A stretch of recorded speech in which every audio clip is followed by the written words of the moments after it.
ਸਤਿ ਸ਼੍ਰੀ ਅਕਾਲ ਜੀ। ਅੱਜ ਦੀ ਵੀਡੀਓ 'ਚ ਮੈਂ ਗੱਲ ਕਰਦਾ LMIA ਜਾਂ ਆਪਾਂ ਕਹਿ ਸਕਦੇ ਹਾਂ ਲੇਬਰ ਮਾਰਕੀਟ ਇੰਪੈਕਟ ਅਸੈਸਮੈਂਟ। ਹਰ ਕਿਸੇ ਨੇ ਕਿਸੇ ਨਾ ਕਿਸੇ ਦੇ ਮੂੰਹੋਂ ਇਹ ਵਰਡ ਜ਼ਰੂਰ ਸੁਣਿਆ ਹੋਣਾ। ਜੇ ਤੁਸੀਂ ਇੰਡੀਆ ਦੇ ਵਿੱਚੋਂ ਤਾਂ ਜੋ ਵੀ ਬੰਦਾ ਇੰਡੀਆ ਦੇ ਵਿੱਚ ਡਾਇਰੈਕਟ ਵਰਕ ਪਰਮਿਟ ਤੇ ਆਉਂਦਾ ਤੇ ਕੈਨੇਡਾ ਦੇ ਵਿੱਚ PR ਲੈਂਦਾ ਉਹ ਥਰੂ LMIA ਹੀ ਆਉਂਦਾ। ਜਿਹੜੇ ਬੱਚੇ ਦਾ ਵਰਕ ਪਰਮਿਟ ਲੰਘ ਚੁੱਕਿਆ ਤੇ ਉਹਨੇ PR ਲੈਣੀ ਆ, ਉਹਦੇ ਕੋਲ ਹੋਰ ਕੋਈ ਆਪਸ਼ਨ ਨਹੀਂ ਤੇ ਵਰਕ ਪਰਮਿਟ ਐਕਸਟੈਂਡ ਕਰਾਉਣਾ ਉਹ ਵੀ LMIA ਰਾਹੀਂ ਹੀ ਹੁੰਦਾ। ਇਸ ਵੀਡੀਓ 'ਚ ਆਪਾਂ ਗੱਲ ਕਰਾਂਗੇ ਵੀ LMIA ਹੁੰਦੀ ਕੀ ਆ ਤੇ ਕੌਣ ਅਪਲਾਈ ਕਰ ਸਕਦਾ ਤੇ ਕਿੰਨੇ ਤਰ੍ਹਾਂ ਦੀ LMIA ਹੁੰਦੀ ਹੈ, ਵੀ ਕੀ ਤੁਹਾਨੂੰ LMIA ਲੈਣੀ ਚਾਹੀਦੀ ਆ ਤੇ LMIA ਦੇ ਰਿਲੇਟਡ ਕੀ ਨਵੇਂ ਚੀਜ਼ਾਂ ਆਏ ਆ 2024 ਦੇ ਵਿੱਚ। ਚਲੋ ਵੀਡੀਓ ਸਟਾਰਟ ਕਰਦੇ ਹਾਂ। ਸਭ ਤੋਂ ਪਹਿਲਾਂ LMIA ਹੁੰਦੀ ਕੀ ਆ। LMIA ਸਿੰਪਲ ਇੱਕ ਵਰਕ ਪਰਮਿਟ ਹੁੰਦਾ ਜੋ ਇੱਕ ਬਾਉਂਡਡ ਹੁੰਦਾ। ਮੇਰਾ ਕੈਨੇਡਾ ਦੇ ਵਿੱਚ ਬਿਜ਼ਨਸ ਆ ਤੇ ਮੈਂ ਇੰਡੀਆ ਦੇ ਵਿੱਚੋਂ ਕਿਸੇ ਨੂੰ ਬੁਲਾਉਣਾਗਾ, ਦੋ ਤਰ੍ਹਾਂ ਦੇ ਬੁਲਾ ਸਕਦਾ। ਇੱਕ ਤਾਂ ਮੈਂ ਉਹਨੂੰ ਵਿਜ਼ਟਰ ਬੁਲਾ ਸਕਦਾਗਾ ਜੇ ਮੇਰਾ ਕੋਈ ਫਰੈਂਡ ਆ।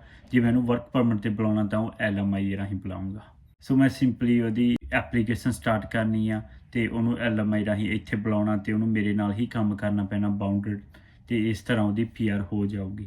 Depend on the province again. ਜੇ ਤੁਸੀਂ ਸਸਕੈਚੁਅਨ ਜਾਂ ਅਲਬਰਟਾ ਦੇ ਵਿੱਚ ਆਉਣੇ ਤਾਂ ਇੱਥੇ ਪ੍ਰੋਗਰਾਮਸ ਹੈਗੇ ਆ ਜਿਹਦੇ ਵਿੱਚ ਤੁਹਾਡੀ PR ਹੋ ਸਕਦੀ ਆ। ਜੇ ਸੇਮ ਤੁਸੀਂ BC ਜਾਂ ਟੋਰਾਂਟੋ ਦੇ ਵਿੱਚ ਆਉਣੇ ਹੋ ਉੱਥੇ PR ਪੋਸੀਬਲ ਨਹੀਂ ਹੈਗੀ।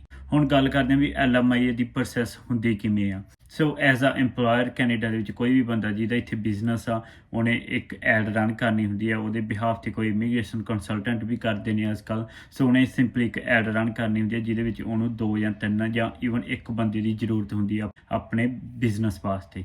ਤੇ ਸੇਮ ਬੰਦਾ ਉਹਨੂੰ ਕੈਨੇਡਾ ਦੇ ਵਿੱਚ PR ਆ ਜੋ ਜਾਂ ਸਿਟੀਜ਼ਨ ਆ, ਉਹ ਬੰਦਾ ਉਹਦੀਆਂ ਰਿਕੁਆਇਰਮੈਂਟਸ ਨਹੀਂ ਪੂਰੀਆਂ ਕਰ ਰਿਹਾ ਤਾਂ ਉਹ ਇੰਪਲਾਇਰ ਕਹੂਗਾ ਕਿ ਉਹਨੂੰ ਇੱਕ ਬੰਦਾ ਚਾਹੀਦਾ ਜਿਹਦੇ ਕੋਲ ਇਹ ਸਪੈਸੀਫਿਕ ਸਕਿੱਲਸ ਨੇ।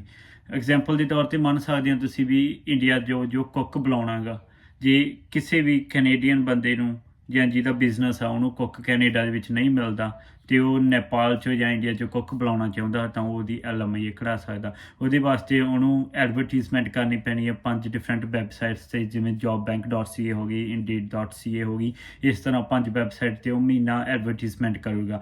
ਮਹੀਨੇ ਬਾਅਦ ਦੇਖੂਗਾ ਉਹ ਕਿੰਨੇ ਲੋਕਾਂ ਨੇ ਅਪਲਾਈ ਕੀਤਾ। ਜਿੰਨੇ ਲੋਕਾਂ ਨੇ ਅਪਲਾਈ ਕੀਤਾ ਉਹਨਾਂ ਦੀ ਸਭ ਦੀ ਇੰਟਰਵਿਊ ਹੋਊਗੀ। ਜੋ ਵੀ ਉਹਨੂੰ ਲੱਗਿਆ ਵੀ ਐਲੀਜੀਬਲ ਹੈਗੀ ਹੈ ਕੁੱਕ ਦੀ ਪੋਜੀਸ਼ਨ ਵਾਸਤੇ, ਇੰਟਰਵਿਊ ਤੋਂ ਬਾਅਦ ਕੋਈ ਨਾ ਕੋਈ ਸਪੈਸੀਫਿਕ ਸਕਿੱਲ ਉਹ ਲੱਭ ਰਿਹਾ ਤੇ ਉਹ ਬੰਦੇ 'ਚ ਨਹੀਂ ਮਿਲਦੀ ਤਾਂ ਸਿੰਪਲੀ ESDC ਜੋ employment and social development Canada ਹੈਗੀ ਆ, ਉੱਥੇ ਉਹਨਾਂ ਨੂੰ ਕਹੂਗਾ ਕਿ ਉਹਨੂੰ ਇੱਕ ਇਹ ਬੰਦਾ ਚਾਹੀਦਾ ਤੇ ਉਹਨੂੰ ਕੈਨੇਡਾ ਦੇ ਵਿੱਚ ਉਹ ਨਹੀਂ ਮਿਲਿਆ ਤਾਂ ਸਿੰਪਲੀ ਉਹਨੇ ਉਸ ਵੈਬਸਾਈਟ 'ਤੇ ਜਾ ਕੇ ESDC 'ਤੇ ਜਾ ਕੇ LMIA ਲਈ ਅਪਲਾਈ ਕਰਨਾ। ਜਦੋਂ LMIA ਲਈ ਲੈਟਰ ਅਪਰੂਵ ਹੋ ਜਾਊਗਾ ਦੈਨ ਉਹ ਉਸ ਬੰਦੇ ਦਾ ਨਾਮ ਐਡ ਕਰੂਗਾ ਜਿਹਦੇ ਕੋਲ ਸਪੈਸੀਫਿਕ ਸਕਿੱਲ ਨੇ। ਜਿਵੇਂ ਮੈਨੂੰ ਕੁੱਕ ਚਾਹੀਦਾ ਤੇ ਉਹ ਇੰਡੀਆ ਦੇ ਵਿੱਚ ਕੋਈ ਸਪੈਸੀਫਿਕ ਬੰਦਾ 2-3 ਸਾਲ ਤੋਂ ਕੁਕਿੰਗ ਕੋਰਸ ਕਰ ਰਿਹਾ ਜਾਂ cook as a cook teach ਕਰ ਰਿਹਾ ਤਾਂ ਮੈਂ ਉਹਦਾ ਨਾਮ ਐਡ ਕਰੂੰਗਾ ਤੇ ਉਹਦਾ ਨਾਮ ਐਡ ਕਰਕੇ ਮੈਂ ਉਹਨੂੰ ਵਰਕ ਪਰਮਿਟ ਦਿਵਾਊਂਗਾ। ਵਰਕ ਪਰਮਿਟ ਦਿਵਾਉਣ ਤੋਂ ਬਾਅਦ ਉਹ ਕੈਨੇਡਾ ਦੇ ਵਿੱਚ ਆਊਗਾ, ਮੇਰੇ ਨਾਲ ਬਾਉਂਡਡ ਕੰਮ ਕਰੂ, ਕਿਤੇ ਹੋਰ ਕੰਮ ਨਹੀਂ ਕਰ ਸਕਦਾ ਤੇ ਮੇਰੇ ਨਾਲ ਕੰਮ ਕਰਦੇ ਕਰਦੇ ਹੀ ਉਹਨੂੰ PR ਲੈਣੀ ਪੈਣੀ ਆ। ਬਟ ਇਫ ਜੇ ਉਹਨੂੰ ਮੇਰੇ ਨਾਲ ਕੰਮ ਕਰਨਾ ਪਸੰਦ ਨਹੀਂ, ਜੇ ਉਹਨੇ ਮੇਰਾ ਕੰਮ ਛੱਡਣਾਗਾ ਤਾਂ ਉਹਨੂੰ ਇੱਕ ਨਵੀਂ LMIA ਲੱਭਣੀ ਪੈਣੀ ਹੈ ਕੁੱਕ ਦੇ ਅੰਡਰ ਹੀ, ਜਿਹਦੇ ਵਿੱਚ ਆਈ ਆ ਉਹਦੇ ਵਿੱਚ ਹੀ ਚਾਂਸਸ ਹੈਗੇ ਉਹਦੀ ਦੁਬਾਰਾ ਅਪਰੂਵ ਹੋਵੇ।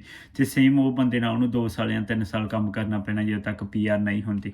ਹੁਣ ਕੌਣ ਅਪਲਾਈ ਕਰ ਸਕਦਾ? ਕੋਈ ਵੀ ਇੰਡੀਆ ਦੇ ਵਿੱਚ ਬੰਦਾ ਜਿਹਦੇ ਕੋਲ ਵਧੀਆ ਐਕਸਪੀਰੀਅੰਸ ਹੈਗਾ, ਚਾਹੇ ਬੈਂਕਿੰਗ ਸੈਕਟਰ ਦੇ ਵਿੱਚ ਕਹਿ ਲਓ, ਚਾਹੇ ਕੁਕਿੰਗ ਸੈਕਟਰ ਦੇ ਵਿੱਚ ਕਹਿ ਲਓ, ਚਾਹੇ ਬੇਕਿੰਗ ਸੈਕਟਰ ਦੇ ਵਿੱਚ ਕਹਿ ਲਓ, ਚਾਹੇ ਹੇਅਰ ਸਟਾਈਲਿਸਟ ਦੇ ਵਿੱਚ ਕਹਿ ਲਓ। ਕੋਈ ਵੀ ਐਕਸਪੀਰੀਅੰਸ, ਕੋਈ ਵੀ ਬੰਦੇ ਕੋਲ ਕੋਈ ਵਧੀਆ ਐਕਸਪੀਰੀਅੰਸ ਹੈਗਾ, ਕੋਈ ਜੋਬ ਆਉਂਦੀ ਹੈ ਤੇ ਉਹ ਕੈਨੇਡਾ ਦੇ ਵਿੱਚ ਸੇਮ ਜੋਬ ਲੱਭ ਰਿਹਾ ਤਾਂ ਉਹ LMIA ਪ੍ਰੈਫਰ ਕਰ ਸਕਦਾ। ਕਿਉਂਕਿ ਜੇ ਸਟੱਡੀ 'ਤੇ ਪੜ੍ਹਨਾ ਹੋਊਗਾ ਤਾਂ ਖਰਚਾ ਵੀ ਬਹੁਤ ਜ਼ਿਆਦਾ ਹੋ ਜਾਏਗਾ ਤੇ ਉਹਨੂੰ ਵਰਥ ਇਟ ਵੀ ਨਹੀਂ ਹੋਣਾ।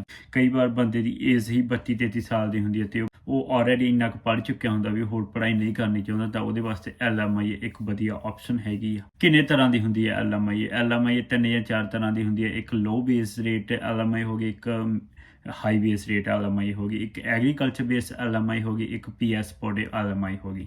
ਜੇ ਤੁਸੀਂ ਕੈਨੇਡਾ ਦੇ ਵਿੱਚ ਆਲਰੇਡੀ ਹੈਗੇ ਹੋ, ਤੁਸੀਂ ਵਰਕ ਪਰਮਿਟ 'ਤੇ ਕੰਮ ਕਰ ਰਹੇ ਹੋ ਤੇ BC ਜਾਂ ਟੋਰਾਂਟੋ ਦੇ ਵਿੱਚ ਰਹਿ ਰਹੇ ਹੋ ਤੇ ਤੁਹਾਨੂੰ 50 ਪੁਆਇੰਟ ਐਕਸਟਰਾ ਚਾਹੀਦੇ ਆਪਣੀ ਫਾਈਲ ਲਗਾਉਣ ਲਈ ਕੈਨੇਡੀਅਨ ਕਲਾਸ ਦੇ ਵਿੱਚ, ਤੇ ਉਹ 50 ਪੁਆਇੰਟ ਤੁਹਾਡੇ ਪੂਰੇ ਕਰ ਸਕਦੀ ਹੈ LMIA।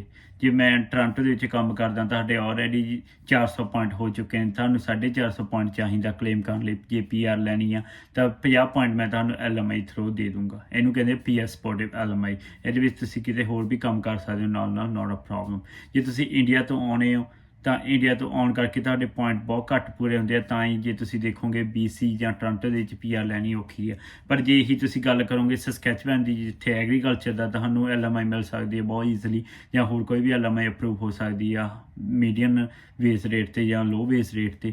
ਜਾਂ ਅਲਬਰਟਾ ਦੇ ਵਿੱਚ ਅਲਬਰਟਾ ਅਪਰਚੁਨਿਟੀ ਸਟਰੀਮ ਜੋ ਪਰ ਟੈਂਪਰੇਰੀ ਕਲੋਜ਼ ਹੋ ਗਈ, ਉਹਦੇ ਅਕੋਰਡਿੰਗ ਤੁਸੀਂ ਕੈਨੇਡਾ ਦੇ ਵਿੱਚ ਜਾਂ ਇੰਡੀਆ ਦੇ ਵਿੱਚ 2 ਸਾਲ ਦਾ ਐਕਸਪੀਰੀਅੰਸ ਹੋਣਾ ਚਾਹੀਦਾ।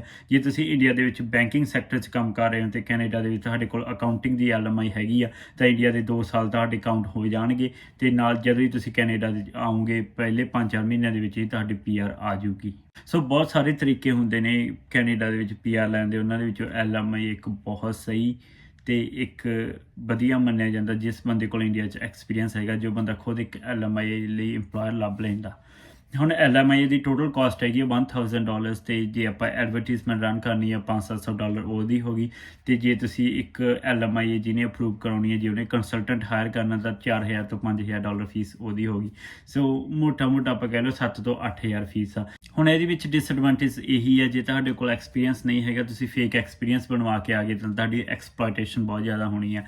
ਐਕਸਪਲੋਇਟੇਸ਼ਨ ਦਾ ਮਤਲਬ ਤੁਹਾਡੇ ਤੋਂ ਜ਼ਿਆਦਾ ਕੰਮ ਕਰਾਇਆ ਜਾਣਾ, ਤੁਹਾਨੂੰ ਪੇ ਘੱਟ ਕੀਤੀ ਜਾਣੀ ਹੈ। ਮੇਰਾ ਇੱਕ ਫਰੈਂਡ ਸੀ ਜਿਹੜਾ 7 ਦਿਨ ਕੰਮ ਕਰਦਾ ਸੀ, ਅਤੇ ਉਹਨੂੰ $12 ਦੇ ਹਿਸਾਬ ਨਾਲ ਪੇ ਕੀਤਾ ਜਾਂਦਾ ਸੀ। ਜਿਹੜੇ ਉਹਨੂੰ ਜ਼ਿਆਦਾ ਦਿੱਤੇ ਜਾਂਦੇ ਸੀ ਉਹ ਵਾਪਸ ਕਰਵਾਏ ਜਾਂਦੇ ਸੀ ਇੰਪਲੋਇਰ ਦੁਆਰਾ। ਸੋ ਅਜਿਹੀਆਂ ਚੀਜ਼ਾਂ ਚੱਲਦੀਆਂ ਰਹਿੰਦੀਆਂ ਨੇ LMI ਦੇ ਵਿੱਚ। ਸੋ ਆਪਣਾ ਇੱਕ ਇੰਪਲੋਇਰ ਸਹੀ ਚੂਜ਼ ਕਰੋ, ਜਾਂ ਆਪਣੀ ਟਰਾਈ ਕਰੋ। ਜੇ ਤੁਹਾਡੀ ਕੋਈ ਰਿਸ਼ਤੇਦਾਰੀ ਦੇ ਵਿੱਚ ਬਿਜ਼ਨਸ ਰਨ ਕਰ ਰਿਹਾ, ਤਾਂ ਉਹਦੇ ਨਾਲ ਡਾਇਰੈਕਟ ਗੱਲ ਕਰੋ ਵੀ ਸਪੋਂਸਰਸ਼ਿਪ ਚਾਹੀਦੀ ਆ।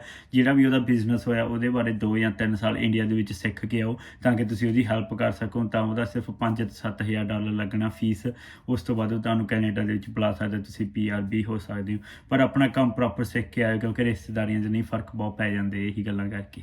ਲਾਸਟ ਗੱਲ ਕਰਦੇ ਹਾਂ ਵੀ ਹੁਣੇ ਹੀ ਇੱਕ ਰੀਸੈਂਟ ਚੇਂਜਸ ਆਏ, ਮਾਰਚ 21 ਨੂੰ ਆਇਆ 2024 ਨੂੰ, ਜਿਹਦੇ ਵਿੱਚ ਗੱਲ ਕੀਤੀ ਗਈ ਹੈ ਕਿ LMI ਸਿਰਫ 6 ਮਹੀਨਿਆਂ ਲਈ ਵੈਲਿਡ ਰਹੂਗੀ। ਇਹਦੇ ਵਾਸਤੇ ਐਗਜ਼ਾਮਪਲ ਦੇ ਆਧਾਰ 'ਤੇ ਤੁਸੀਂ ਮੰਨ ਸਕਦੇ ਹੋ, ਜੇ ਮੇਰੇ 400 ਪੁਆਇੰਟ ਨੇ ਅੰਟਾਰੀਓ ਦੇ ਵਿੱਚ, ਅਤੇ ਮੈਨੂੰ LMI ਲੈ ਲਈ ਅਤੇ ਮੇਰੇ 450 ਪੁਆਇੰਟ ਹੋ ਗਏ, ਉਹ 450 ਪੁਆਇੰਟ ਮੈਂ 6 ਮੰਥ ਲਈ ਕਲੇਮ ਕਰ ਸਕਦਾ, ਅਦਰਵਾਈਜ਼ ਮੈਨੂੰ ਦੁਬਾਰਾ LMI ਲੈਣੀ ਪੈਣੀ ਹੈ। ਅਤੇ LMI ਦੀ ਟੋਟਲ ਪ੍ਰੋਸੈਸਿੰਗ ਟਾਈਮ ਅੱਜ ਦੇ ਟਾਈਮ ਦੇ ਵਿੱਚ 4 ਤੋਂ 5 ਮਹੀਨੇ ਚੱਲ ਰਿਹਾ। ਸੋ ਜੇ ਮੈਂ ਦੁਬਾਰਾ LMI ਲਊਂਗਾ, ਤਾਂ ਫਿਰ ਮੈਨੂੰ 6 ਮਹੀਨਿਆਂ ਲਈ ਵੈਲਿਡ ਹੋਊਗੀ, ਅਤੇ ਮੈਨੂੰ ਫਿਰ ਲੈਣੀ ਪਊ। ਜੇ ਮੇਰਾ ਡਰਾ ਦੇ ਵਿੱਚ ਨੰਬਰ ਨਹੀਂ ਆਉਂਦਾ, ਮੇਰੀ PR ਲਈ ਮੇਰੀ ਐਲੀਜੀਬਿਲਿਟੀ ਨਹੀਂ ਮੀਟ ਹੁੰਦੀ। ਇਹ ਚੀਜ਼ ਨੂੰ ਧਿਆਨ 'ਚ ਰੱਖ ਕੇ LMI ਲਿਓ, ਜਾਂ ਆਪਣਾ ਪੈਸਾ ਖਰਾਬ ਕਰਿਓ ਵੀ ਕੀ ਤੁਹਾਡੇ ਪੁਆਇੰਟ ਕੈਨੇਡੀਅਨ ਡਰਾ ਦੇ ਵਿੱਚ ਆ ਸਕਦੇ ਆ ਜਾਂ ਨਹੀਂ ਆ ਸਕਦੇ।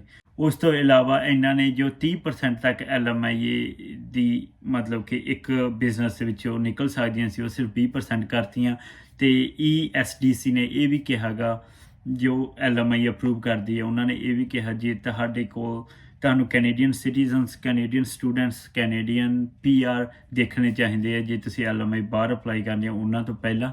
ਜਾਂ ਤੁਹਾਨੂੰ ਅਸਾਈਲਮ, ਜਿਨ੍ਹਾਂ ਨੇ ਅਸਾਈਲਮ ਕੇਸ ਲਾਇਆ ਹੋਇਆ ਜਾਂ ਰਿਫਿਊਜੀ ਕੇਸ ਲਾਇਆ ਹੋਇਆ, ਉਹਨਾਂ ਨੂੰ ਪਹਿਲਾਂ ਜੋਬ ਦੇਣੀ ਚਾਹੀਦੀ ਹੈ, ਇੰਸਟੈਡ ਆਫ ਜੋ LMI ਰਾਹੀਂ ਬਾਹਰੋਂ ਬੁਲਾਉਂਦੇ ਨੇ। ਸੋ ਇਹ ਮੇਜਰ ਚੇਂਜਸ ਕੀਤੇ ਗਏ ਨੇ। ਕਿਹੜੀ ਗੱਲ ਨੂੰ ਦੇਖ ਕੇ ਚੇਂਜਸ ਕੀਤੇ ਗਏ? ਕਿਉਂਕਿ ਕੈਨੇਡਾ ਦੇ ਵਿੱਚ ਆਲਰੇਡੀ ਪੋਪੂਲੇਸ਼ਨ ਬਹੁਤ ਜ਼ਿਆਦਾ, ਅਤੇ LMIA ਬਹੁਤ ਜ਼ਿਆਦਾ ਅਪਰੂਵ ਹੋ ਰਹੀਆਂ ਨੇ। ਉਹ ਚਾਹੁੰਦੇ ਨੇ ਵੀ ਕੈਨੇਡਾ ਦੇ ਵਿੱਚ ਜਿਨ੍ਹਾਂ ਕੋਲ ਕੰਮ ਨਹੀਂ ਹੈਗਾ, ਪਹਿਲਾਂ ਉਹਨਾਂ ਨੂੰ ਕੰਮ ਦਿੱਤਾ ਜਾਵੇ, ਫਿਰ ਬਾਹਰਲੇ ਲੋਕਾਂ ਨੂੰ ਕੈਨੇਡਾ ਦੇ ਵਿੱਚ ਕੰਮ ਲਈ ਬੁਲਾਇਆ ਜਾਵੇ। ਸੋ ਇਹ ਸੀ ਸਾਰੀ LMI ਦੀ ਕਹਾਣੀ। ਜੇ ਤੁਹਾਡਾ ਕੋਈ ਵੀ ਕੁਐਸਚਨ ਹੋਇਆ ਜੋਬ ਬਾਰੇ, ਜਾਂ ਤੁਸੀਂ ਪ੍ਰੋਪਰ LMI ਤੁਹਾਨੂੰ ਮਿਲ ਗਈ, ਤਾਂ ਉਹ ਕਿੱਥੇ ਚੈੱਕ ਕਰ ਸਕਦੇ ਹੋ? ਤਾਂ ਤੁਸੀਂ ESTC ਦੀ ਵੈਬਸਾਈਟ 'ਤੇ ਜਾ ਕੇ ਚੈੱਕ ਕਰ ਸਕਦੇ ਹੋ ਆਪਣਾ ਨਾਮ। ਸੋ ਜੇ ਤੁਹਾਡਾ ਕੋਈ ਵੀ ਕੁਐਸਚਨ ਹੋਇਆ LMI ਦੇ ਰਿਲੇਟਡ, ਤੁਸੀਂ ਕਮੈਂਟ ਕਰ ਸਕਦੇ ਹੋ, ਅਤੇ ਮੈਂ ਟਰਾਈ ਕਰੂੰਗਾ ਤੁਹਾਨੂੰ ਸਹੀ ਆਨਸਰ ਦਿੱਤਾ ਜਾਵੇ।